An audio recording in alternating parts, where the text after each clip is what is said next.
it's Jen Vax with YourColorStyle.com, and I'm here with the lovely Gail Scott. She's my fashion beauty editor at Your Color Style and also the resident expert within Style Masters. So Gail is joining me for the very first time on YouTube. I'm super excited. So excited to be here because we talk a lot. Like we can get on some marathon talks and we're like, people need to hear these conversations we have as we think through color and beauty and style because the funny thing is we don't always agree. We can go to the mat on things and we agree to disagree and love each other. And sometimes we change our mind and we use terms like you're right or sorry about that. Or not Gail, that we love those awesome. terms. I love it when you say you're right. I love that. That's my favorite song Sometimes in the universe. They just make her happy. I'm like, you know what? You're right. So gosh, we got some picks and passes to talk about, and this is always the most controversial blog post of the month. It is. People, every time we post it, we get comments everywhere. Instagram, on Facebook, on the blog. I mean, everyone has an opinion and we love it. It's not like, oh, everyone should be quiet. No, we love it because Gail shares her expertise and her opinion. But people have their own opinions. They're like, oh no, I'm not getting rid of that. Like skinny jeans, I'm keeping my skinny jeans. I love it. Sometimes I'm like, yeah, I noticed. But this month didn't cause enough controversy yet, so we may have to kick it up with this. Well, the first time you posted stripes, and you're like, don't wear stripes. Stripes are the worst thing on the planet. Don't wear horizontal stripes. And I'm like, Gail, I love me horizontal stripes. Like, that's what I wear. I do make exceptions to rules. Like if you are pear-shaped, a little striping on the top might be good for you. But in general, people just see it as part of this like sailor kind of nautical look, and they run out and buy these striped sweaters with no thought to their body shape or their coloring, because a lot of the stripes are that cream and navy, and they just think, oh, that's classic and tailored, not deciding if it's really right for them. And that's what this really comes down to. What is really right for you? Right. And the opinions I give in picks and passes are based on current trends and mistakes I see people make. So that's where it comes from. I hear you, girl. All right, so let's talk about the passes, the picks. Picks first. Okay. Light colored jeans are a pick, and light colored jeans really give us that summer vibe. We're still wearing a long pant, of course. It's still denim, of course, but it can be a more lightweight denim. It can get into that chambray category, but those lighter colors, those acid washes, those just lighter bleached out looks really lend themselves to the lightness of summer. Don't you think? Don't you agree with me on that one? I do. I think it's funny too, because it feels so 80s, that color. I mean, it's not that we haven't had light denim, but for some reason I see those jeans and I'm like, oh, just throw a bunch of pleats in there and we are back to the early 90s. Pleats are back. 80s. Pleats are back in the vendors I shop with. It started creeping in probably 2 months ago. I started noticing the first pairs show up, and girl, since it's been a huge swing. Like the flat front is becoming more and more difficult to find in a trouser. But those high-waist pants. But there are people who can look good in pleat, and we have to agree all pleats are not equal. No, they're not all equal. And the thing is that if it becomes like so in style and so on trend that you kind of become blind to some of the things that trends do to your body shape, because pleats just add tons of volume. And for someone when I was 20, when I would wear pleats, no big deal. It's what you did. But now I'm not looking forward to pleats, but I am looking forward to the light denim. I need to get a pair just so I can wear them like when I go out to dinner and stuff. Yeah. Air conditioning, that kind of stuff. And again, we want to look at ones like try to find some that agree with your temperature, because there are ones that have like a little bit of a dirty wash. They're light, but maybe they still have gold thread or that rusty colored thread that Levi's is popular for. And that will make them feel a little bit warm if you're a warm girl like Jen. For me, I can just blow it out all the way with that icy blue white. I'm cool category. So kind of pay attention to those little details, like what color are the rivets, what color are the grommets on something, what color is the button. And those kind of things can make them feel a little more right for you. Now, Also, if the super icy washed out feels like too much, maybe just go for a mid-tone, something that's a little lighter. But do be very careful with ones that are bleached out, whiskered, or blown out, or stone washed in certain areas. I was Because we going to see ask that a you that. lot. Yeah.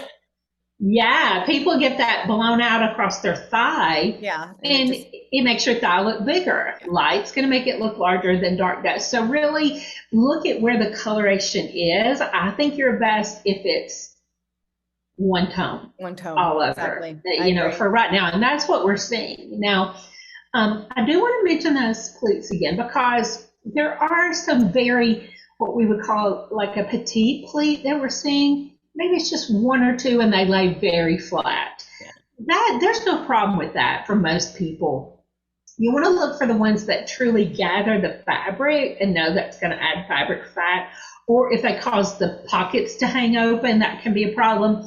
But I really think for some people, even our pear shapes, one or two pleats can add that little bit of room that sometimes if you've got a smaller waist and a bigger boob, I mean, they give you the little room that you need without your waist gapping, don't Yeah. you think? Yeah, I think you can. I think if you're going to add a little extra volume down the bottom half, especially if you're someone like a pear, just I would say also wear very fitted up on top. So you've got that nice lean balance, even if it might, you know, you have that lean balance. So even if you have a little bit of volume, it kind of is a nice silhouette, kind of just goes with your body shape versus Well, and trying to they can cover it do up. the snug torso and then maybe a wider shoulder, a Yeah. collar, so that it offsets that pear look. You know, the one thing you don't want to do is have a bunch of gathered up fabric at the waist and a very narrow leg. There's very few people that's going to look good in on. It starts to look kind of harem painted. So, Yeah. light jeans, that was number one. So, number two, straw bags. I'm excited about this. I don't I have one. have Do you have one? rarely, yes, I just got one. It's multicolored. It's so cute. Rarely have I seen a trend in bags come on as quickly and as boldly as this has. I mean, every retailer from the Asian importers all the way up to your Bloomingdale's are carrying them. And there's an iteration for everyone. That's one thing I really love is when a trend has a version for everybody. So say I've got some women who are commuters into the city.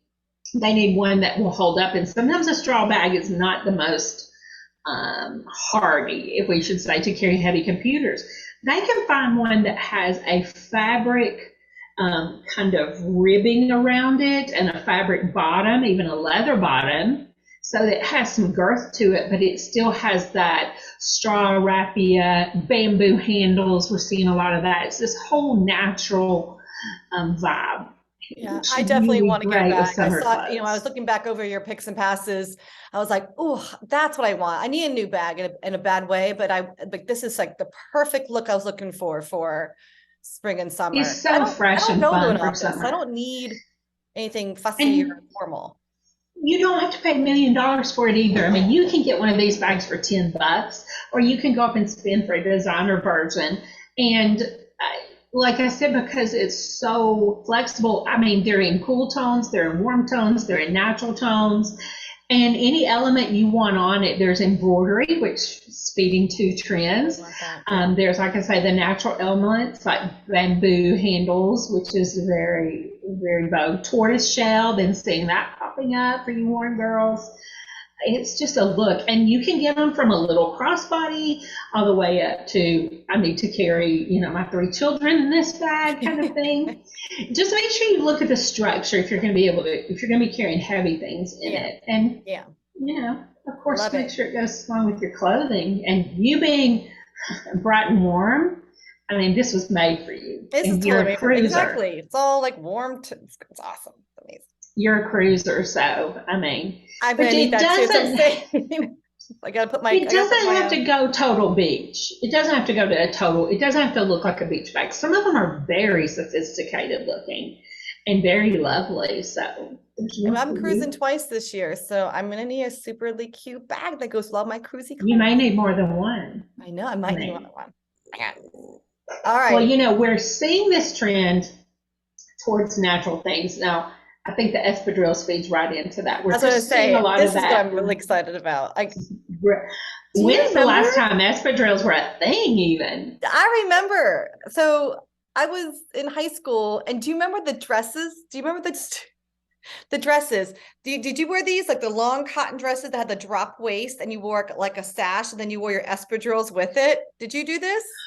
I don't know that I did that one. What I remember Do you were remember? wearing like chinos, and Yes. I had some colored espadrilles that I wore with Yeah. my pink chinos. Didn't didn't they also wrap around the ankle, some of them, the espadrilles? Yeah, there's a million versions. And to me, what really makes the espadrille is that wedge heel with that rope or raffia. To me, that's the true espadrille. But gosh, we're seeing them in every version.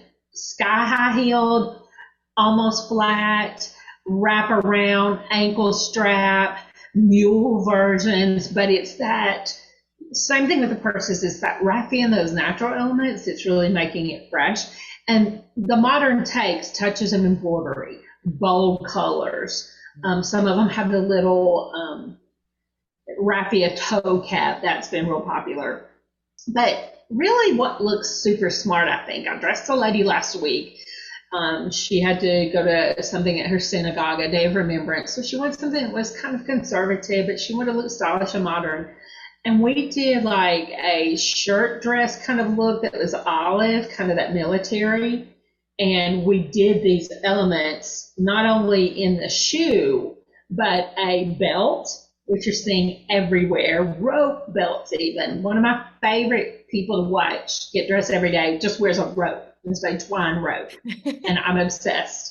But there's all those versions, but we brought it all the way up to her jewelry. Yeah. Yeah, her jewelry that was wooden and felt it, so the whole thing had that natural. That's a look you could totally rock, Jen. A little I know. I coral want that look. dress. Oh my gosh, I can just see you hopping on that ship, a little coral dress, a beige sun hat, and a straw, and your little straw bag, your little espadrilles. Okay, Gail, you can style me. Gail has been like It's a every month, vision. Jen, we need to shop for you. We need to shop for you. Do you need clothes? We need you in clothes. I'm like, and so finally I was like, okay, you can style me. My husband is super excited about this. He's like, Gail's gonna style He you. gets a Oh, it's break. gonna be great. He gets a break, right? Doesn't he do a lot of your shopping, Jen? What? Doesn't he do a lot of your shopping? He does. He loves shopping. He loves I tell people all this time about Joe. Joe loves to shop. All the cute things I have, especially shoes, the man bought me. So like even workout stuff. People are like, oh, those are such cute leggings. Joe got those for me. Oh, those are such cute shoes. Joe got those for me. That's never going to be my case, that my husband brought me all my cool clothes. Never. I dressed him though. In fact, I recently posted him on our Facebook page. He's such a good sport. He actually likes to shop. And we were out shopping. I'm like, try this outfit on. Let me get a picture. And we brought the outfit home and he loves it. And so I love that he enjoys clothes and shoes. Yeah. And So probably has as many my shoes gosh. as I do. My husband's definitely a fashion guru. It's just, and he has this really good taste, just really, really good taste. And, so yeah, and then he's just a giver, like he likes to buy gifts and give, and that's just one of the things he does. Not every partner does that. Doesn't matter if it's, but he does. So I love it. Amazing. And sometimes it's easier for someone else to shop for us because a part of what I do as a stylist is I'm able to step back a little bit and look at your closet as a whole, look at your style as a whole. And I think the same thing applies for your color style and what we do with color. We're able to step back and see you more objectively than you see yourself. Yeah. And Jen, I find women all the time that have mental hangups about colors, about styles, especially if they're crazy at whatever wore that color, they don't like it. Or I find a lot of women who've had trauma. Yeah. Like someone told them that a part of them was ugly or didn't look good on them. And part of what we do in our styling is I basically turned it into also a therapy. Yeah. Because women have, this makes me feel sad, like if they're ever told a color didn't look good on them or anything about themselves, they're subconscious about that forever. Yeah, they take it as truth. And it takes a little while for, the reality is this though, is that when someone comes to us and wants us to do their colors, it's because they are wanting to break out of whatever rut they feel like they're in. Now, once they've accepted, yes, I want the help. Yes, help me. And they get the analysis. What tends to happen is either they're super excited and they're all in, right? And they throw everything out of their closet and go shopping, or we will get some kind of resistance, right? Like that, well, The I can't wear, resistance. I can't wear green. We'll just use that as an example. And or pink. I can't wear pink. But you can, and it's not our job to like, you know, force anyone to like wear something they don't like. But if you're really that resistant, we, like, oh, take a deep breath and step back and just kind of ask yourself, if you can be honest with yourself, why it is you don't like it. Because if experts that you ask for opinion are telling you you are glowing in that color, give it a chance. Just try it once. And if you really don't like it, okay. I mean, like, Because you we go, do have okay. the right to just say, I don't like a color. We have that right. However, I see women really do themselves an injustice Yeah. because they think they can't wear colors that they can, and they've limited themselves so. And it's really hard to get over. Like, I did ask a client recently, can you trace back to where you decided these colors weren't good for you or that you didn't like Yeah. these colors? Because that really, we need to get to the root of that. And sometimes it takes a hot minute, kind of like if you're in therapy for childhood wounds, to figure out where that came from and to replace it.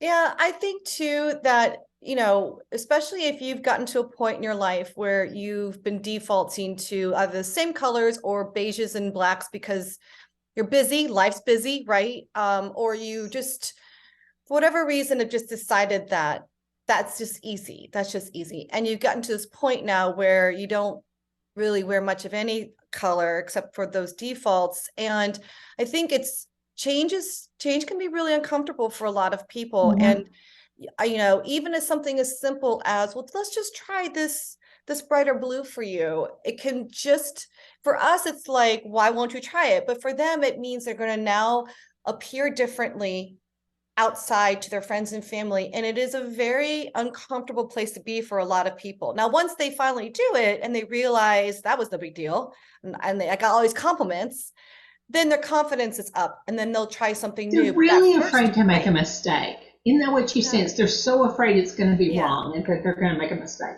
The yeah. good And thing they about can't, makeup and clothing is you can take it back off. No one died. right. I've had no client in 28 years died because they got the wrong I lipstick know. on. I We even tell just took people, I'm it like, off. the fashion police don't actually exist, and they're not going to chase you down, talk to you on the sidewalk if you're wearing the wrong color. And I just think that, it takes bravery to kind of step out of your comfort zone and try something. But like you said, Gail, it's just clothes. And I The think that payoff is so worth it. And if there's it's no risk, there's no gain. no, there's no And risk. Well, if there's that's no true. change, there's no change. But it's so easy for us to say, oh, dress for yourself and not for anybody else. Dress for yourself. And ultimately, yeah, absolutely dress for yourself so that you feel good and you rocking it. But if you're still not there, you Mm. obviously are going to looking for that confirmation from your good friends, your And parents. for whom is it not twofold? Because I do ask my clients when we do their Yes, onboarding, how do you want to feel in your clothes? exactly. And then how do you want to be perceived Yep. in your clothes? Yep. So there is a part of how do I want to feel, but how do I want others Right. And I think to that interpret? yeah. I think that the more that they learn about that too, it's like it's why people love the color guides. Color guides to give them some steps on like what colors make you feel look more approachable. And I think just having some guidelines to follow when they dive into that color fan can also just give them some confidence because someone's telling them, I'm telling them these colors are going to make you appear this way and they're flattering on you. And that gives them a little bit of control over making a choice, which can raise that confidence and self-image. And from like, it is such a big deal. Color is so powerful. Like honestly, like everyone should get their colors done. Color, yeah, you should get your colors done. Then you should call Jen and get your colors done. You should call me and find out how to wear those colors. That's Because right. what I find too is that people make mistake on where they're putting the color, Yeah. like how close to their face and how they're using it to build a wardrobe, because that's what it's all about. I see women with their your color style charts and color fans that they understand the colors clearly, But now but they're how? still struggling to put those because that Yeah. does get into having an eye for it. Yep. But I do want, one thing I love about your color style system is the science of it. Thank you. I think that's what some people don't realize. This is not just, oh, Jen and Gail thought that looked good. Jen created this system. I had nothing to do with it. I just worked within it. But it's based on science. So when we tell you you can wear a color, it's not just our opinion. It is based on scientific combinations of colors and how colors are put together. Think of it like when you go to Home Depot, the guy doesn't just mix up some paint and say, I think that looks kind of close. No, he uses a formula, a little bit of blue, a little bit of yellow, a little bit of white, a little bit of this. And we miss that component that there is science in this, whether it's makeup or clothing. So let's talk about those passes. I know, this is what happens, by the way. And you think we're doing this up. just for the video? Oh, no, no, no. Gail will call me and an hour and a half later, we've yet to talk about what we said we were going to talk about. We really should have our meeting now after we've solved all the world's problems. Can we plan Style Masters now? It's been 2 hours. Which we got to do that too. I know. You know, one of the passes this month for me were the leather earrings. And by that, I mean, they're typically made by, homemade artisans and vendors. Yeah. They're typically going to be the teardrop shape. Y'all, they've had their run and they were hot for a while. I mean, people were bonkers for these leather earrings. But we have to realize when something becomes white hot in style as a trend, one of two things happens. It becomes norm. And I think that's what we've seen with leggings. Leggings are like just a normal pin now. They're accepted, and they may not be the raging trend, but we will always have leggings, I think, now. Those earrings became white hot, and now they're not in my world. They're just not edgy. They've been done. They were overdone. And I think overdone can kill some of the most beautiful. I almost get nervous when I see something everywhere because I'm like, it's going to be overdone. And overdone usually means done poorly. And that means, like the cold shoulder is a great example. The cold shoulder was a beautiful thing. And when that cutout hits you just right, when the garment's right. But you know what happened, Jen? People started just cutting holes in everything. These low-end clothing manufacturers, and the holes way down here, it's not even on her shoulder. It doesn't make sense to the garment.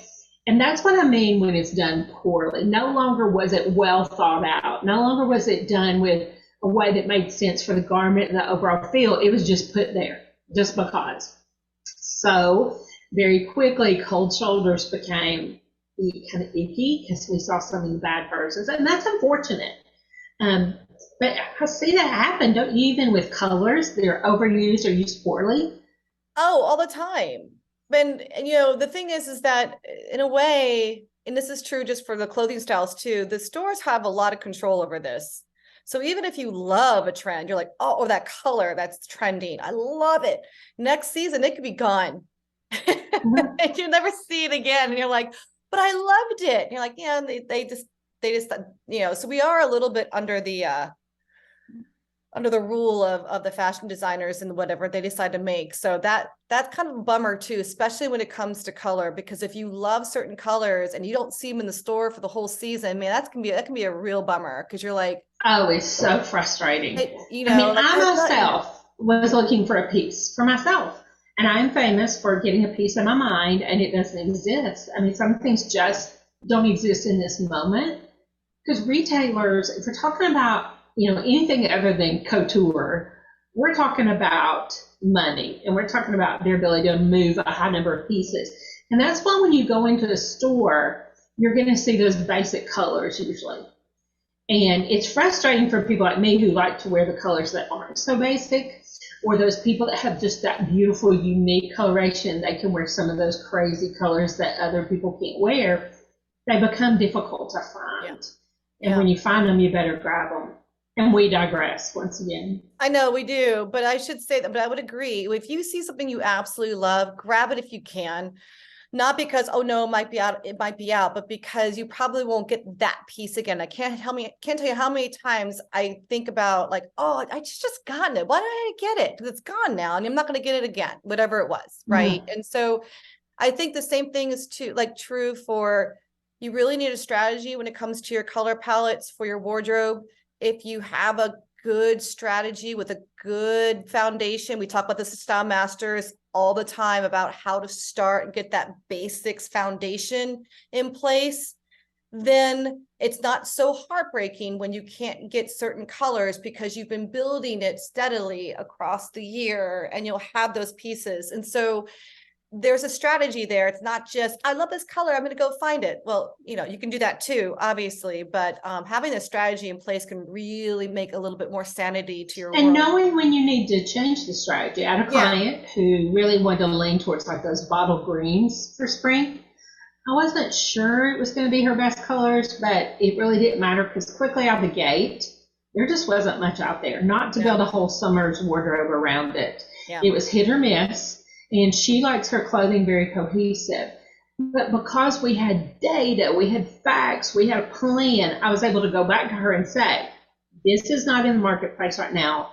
I think we should go this direction. And we changed the plan, but she still knows what the plan is. And when you have that plan where you pick 2 or 3, colors from your palette, I call them palette colors, and a neutral or 2, then when you walk into a store, people get overwhelmed in stores. It becomes easy because you quickly know what is not something you're taking home. You go to that rounder of that cute linen t-shirt, boom, boom, boom, you can go straight to the colors that you're looking for. And it really makes shopping more pleasant. Of course, you can always have somebody like me do it for you. Plug. So let's talk about this peasant stuff.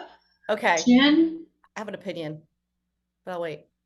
I don't know if I've ever been more ready for a trend to go than this freaking peasant stuff. I never got into it personally. For me, I never really got into it because it's just well, like the way you describe it, even in your article, there's a lot of fabric and there's lots of time often in the wrong places and tends to flare out. And for a lot of us, that's just a lot of fabric that I don't have any control over.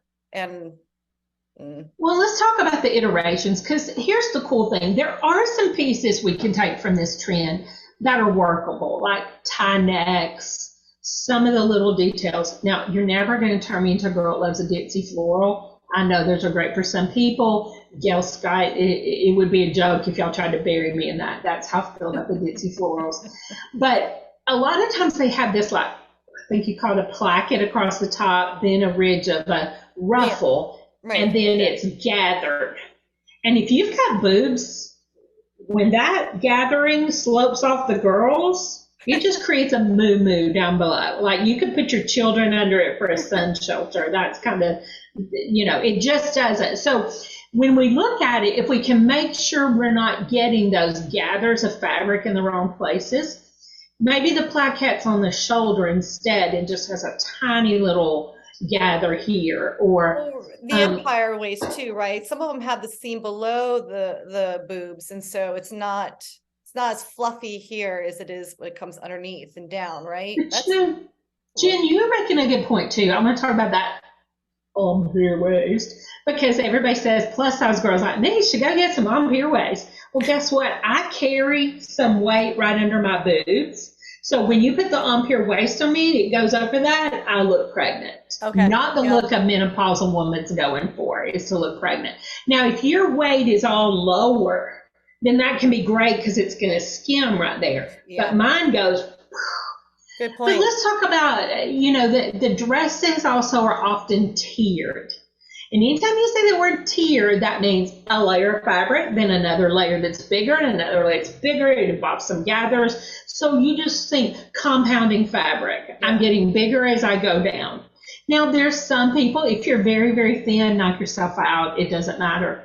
But for the rest of us who need garments to hug certain parts of our body, this is just not flattering. Now, is it comfortable? Is it cool and breezy? Yes. But what if we take some of those elements? Like some of the elements we see in the peasant look that I do like are eyelet lace. but magnified, what I would call mega eyelet lace. It's used in a lot of the peasant looks, but I actually bought a top, not a peasant top, but a eyelet lace top that is in the peasant category, but it didn't have those shelves and those tiers and gathers. It was just a straight top, just a plain top, but it had that really big mega eyelet lace. So I'm getting a nod without looking like I'm running around a ranch all day collecting eggs from chickens, because that's the look we kind of get. It ties into this boho, and I just gotta say, Jen, people love boho. They really do. But boho, again, you've got to look at the detail within any trend and style that actually works for you. So when we look at the peasant shirt, the peasant dresses, I think that's why those came into affinity for some people, was they like the boho. There's a lot of ways to do boho, but doesn't mean you have to dress yourself in a sack. Now, the dress that you mentioned, which is like basically tied directly into the peasant blouse, which is basically what is it? What do you call it? It's not a baby doll dress, is it?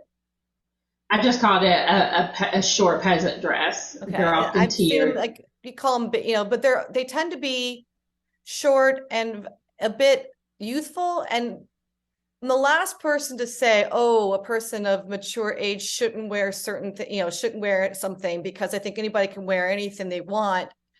But I just feel like I've yet to see someone really pull one off really, really well, where age or looks didn't matter. It always has a very strange way it hangs, and it comes very, very short. Yes, and short and really wide and open is very different than short and body hugging. Good point. That's a whole different silhouette and looks a whole different way. Plus, I mean, those big tent ones that are short, one good win, honey, and you've exposed your belly button to the world. I mean, geez, I just could not. But if you love boho, look for the nod. Look for the fabrics, the textures. Now, I will warn you that if you're a bright, boho often tends to be softened. It's got those dirty, grungy notes to it, the washed out look. It's never usually crisp and fresh, but on occasion, like I found a solid white, that eyelet top is solid white, so it is bright. I found people yellows. So just be aware that some trends lend themselves to some colors that may not be your best color. And I've also seen styles up lately that are borrowing the feel of that shorter dress, but doesn't really have the boho feel to it. So like I saw a young woman the other day. She was at one of the pours at this winery I visit, and she looked delightful. She's a curvier lady. She knows how to dress her shape really, really well. And she was wearing something she had cute little blousey sleeves and this dress, and the fabric was kind of stiff, which at first you'd think that's not going to work. But the way that it fell, it was super short on her, but she looked so stinking cute. Like she just got it so right. I was like, that's the person that can wear that dress.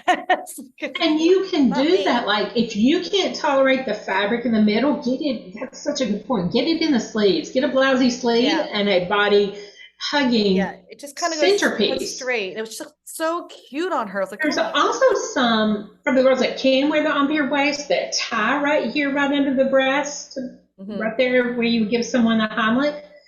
And where it flares, it's just a soft A-line flare. So you're not getting just volumes of fabric. So look wherever that place is under the breast. We do the same thing on the waist. Look at how much fabric is gathered right there. If there's a bunch gathered right there, you're going to get a same thing in pants. If there's a big gather, a skirt, even dealing with wide leg pants, we see this. If there's a lot of fabric around the waistline, it's going to give you that kind of look rather than this kind of look. You want to skim those hips. Just skim those hips. Another thing we've done for some of my clients is take dresses that were a little straighter, just slightly full, and belt them. Yeah, and that made all super cute. the change for her being able to wear that, because now we gave her a waist in all that fabric, and it totally changed the look. And belts are big right now. haven't been for a while, but again, going back to the raffia, the straw, the colors, all those belts can really change that whole outfit. Yeah, I think this outfit needs a belt. That'd be cute. Just a tiny Indeed. little belt. Oh, yeah. I could rock that with a belt. Yeah. A crossbody bag. I've got big plans for you, Jen Bags. Big plans for you. I know that makes her nervous. That's why she never fills out the form when I say I have big No, plans. oh no, I'm sorry. I'm running a company. I'm a little busy. A little Oh, they busy. got a few businesses here. I know the feeling. Sometimes I'm thinking, I need to go shopping for myself. And then other times I'm out shopping for others. I don't mean to be shopping. I'm like, oh, one for you and one for me. Especially if I'm shopping for a bright, cool, deep. I'm like, oh, we both need that. And I'll put in their notes, I got this too. Yes, yes. When I'm over in some of the bohos, I'm at no risk when I'm in boho territory. You guys are going to see me on video one day. My hair's going to be dyed black. And I'm going to, you're going to have the bold makeup. And I'm like, what happened, Gail? Gail's been here. I do seem to leave a mark sometimes, but no, really, it's all about you getting your look. And I have clients who love boho, and I give them boho. And I have clients who are very warm and soft, and that's what they get. And that's what a good stylist does. I'm just teasing. Not everyone looks like Gail. I was joking about that. In fact, I hardly have any bright, cool, deep clients. Hardly any. It's really funny. God keeps sending me these soft, warm people, bright, warm people. But, the thing is, whatever the trend is, just don't get lost in the trends where you lose what's really right for you in colors, in fabrics, in the way it hangs, the way it's shaped. That's the thing here. If you love boho, do boho. Just make sure it's the right boho for you. Right. True. Absolutely true. All right. We're going to wrap it up. I think we had 3 for each, right? 3 picks, 3 passes. All right. Yeah. So I'm going to leave. What, did you have something to say? I'm just thinking about what we're going to talk about next month. I get ahead of myself, Jen. Oh, next month. Or I'm already ready to talk about the next thing. Style Masters. All right, so I'm going to end this call with a couple things. Just if you're watching this whole time, thank you for watching, and I hope you enjoyed it. Please comment on the video, ask questions for us so we can do another video and answer questions. We love it when people engage and ask questions. So if you want to share your comments, share your opinions, we're all in. Please put that in the comments. If you're looking for your color type and your colors, you haven't figured it out yet, take the quiz, yourcolorstyle.com/quiz. If you know your colors and you're ready to move into the next level of your image, your clothing, your wardrobe, join Style Masters, get to know Gail, get to know me a little bit more inside of Style Masters, because a lot happens in there. And then if you want to take it even further, Gail is available, and you'll know when you're ready for Gail, she will take you to the next level for a personal one-on-one. So with that said, please comment. Thank you for watching, and we will see you in another video. So bye for now. Say bye, Gail.